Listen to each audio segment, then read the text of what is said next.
Hi there, and welcome to This Day in History for March 5th. March 5th is the 64th day of the year in the Gregorian calendar, unless it's a leap year, and then it's the 65th day of the year, with 301 days remaining to the end of the year. Right now we're looking at tosspot words. Tosspots are words coined by combining a verb and a noun, like spitfire, shunpike, scofflaw. In order for a word to be a tosspot word, the noun has to be the object of the verb. So shut-eye is a tosspot word, but shut-in is not. Today's word is scrapegut, and the meaning of it is fiddler. How do you come by that?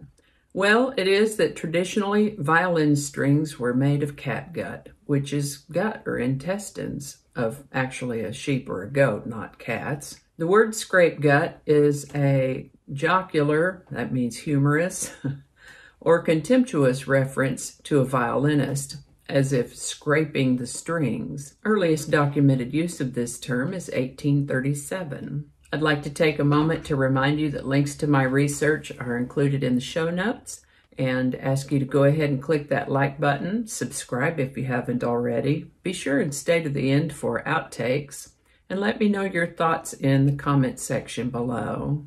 And with that, we're going to start in the year 1616, when Nicholas Copernicus's book on the revolutions of the heavenly spheres was added to the Index of Forbidden Books, 73 years after it was first published. The religion of the day couldn't tolerate science that conflicted with the dogma, even something so simple as the earth revolving around the sun instead of vice versa. In 1836, Samuel Colt patented the first production model revolver, the .34 caliber. On March 5th, 1839, Charlotte Brontë wrote a letter to Reverend Henry Nussey, declining his offer of marriage. She said that he would find her romantic and eccentric and not practical enough to be a clergyman's wife. And she should know because her father was a clergyman. English actor Rex Harrison was born on March 5th, 1908. My favorite roles of his are Henry Higgins in My Fair Lady and Dr. Dolittle in Dr. Dolittle. He lived to the age of 82. David Dunbar Buick was born in Scotland in 1854 and came to America with his family when he was a little boy. Growing up, he worked in the plumbing business and developed a successful process for bonding porcelain enamel to cast iron bathtubs. Later on, he became interested in automobiles and founded the Buick Motor Company. This attracted the attention of an investor named William Durant.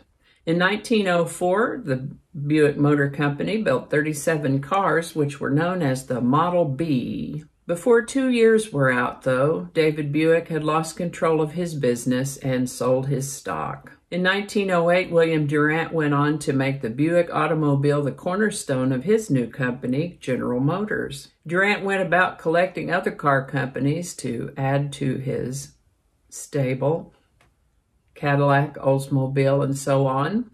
The Buick brand played a key role in General Motors' success through the years and is currently one of the auto industry's oldest nameplates.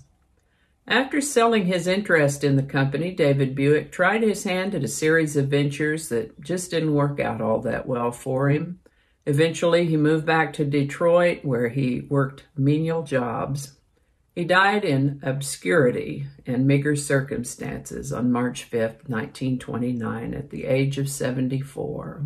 On March 5th, 1933, Adolf Hitler's Nazi Party received 43.9% at the Reichstag elections, which allowed the Nazis to later pass the Enabling Act and establish a dictatorship.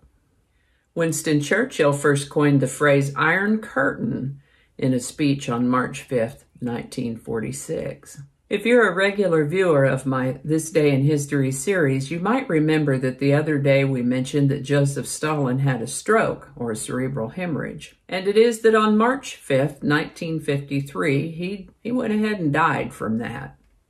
And this is me not saying not a moment too soon. Some may like to remember him as the man who saved Soviet Union from Nazi domination, but it seems he saved the Soviet Union for his own domination, turning out to be the mass murderer of the century, responsible for deaths of 8 to 20 million of his own people. It's difficult to pin down a firm number because many of these deaths occurred as a result of collectivism, famine, terror campaigns, disease, war, and mortality rates in the Gulag. Since these are not what you could actually call direct killings, the exact number of victims of Stalinism is difficult to calculate, but trust me, it's a lot. On March 5th, 1963, the hula hoop was patented.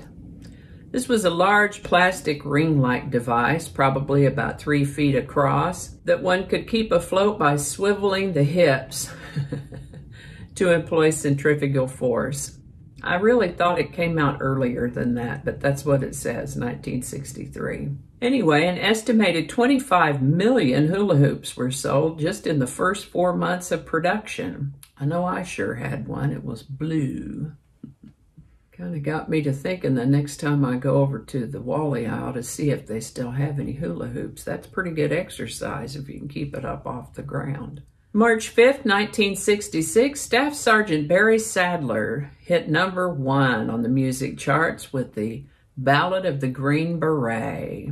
Sadler was himself a Green Beret and suffered an injury in Vietnam that took him out of action, put him in the hospital for several months. While he recuperated, he wrote this song, and it found its way to the right people. He was able to record the song in late 1965. It sold over 1 million copies and became Billboard magazine's #1 single for all of 1966.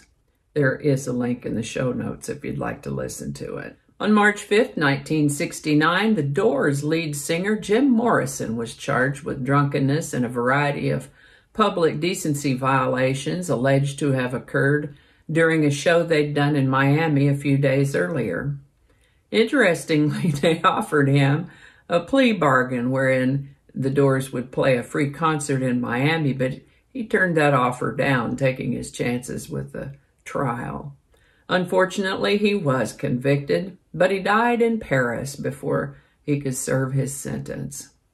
In 2010, the state of Florida issued the late Jim Morrison a posthumous pardon. And I think that's going to do it for us today. Thank you so much for watching. Remember that links to my research are in the show notes below. Give it a like if you enjoyed this video. Consider subscribing if you haven't already. And feel free to share this video with others. You can do that with a link in your email or a message or on Facebook. While you're here, check out my other channel, 8 Susquehanna. Thanks again, and I'll see you next time.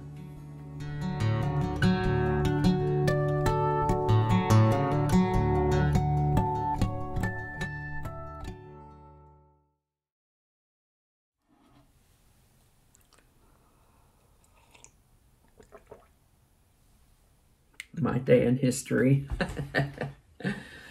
So many mistakes. Say that again. I'm gonna have to look that up right quick. We're not gonna go into all that. Okay. I don't know how all that's gonna go together or if it's even gonna make it to the video. We'll just see. That's not gonna go. Probably cut all that out. That'll all be laying on the cutting room floor. So I'll just do that whole thing over. That might not make it into the video. We'll see. Changing it up.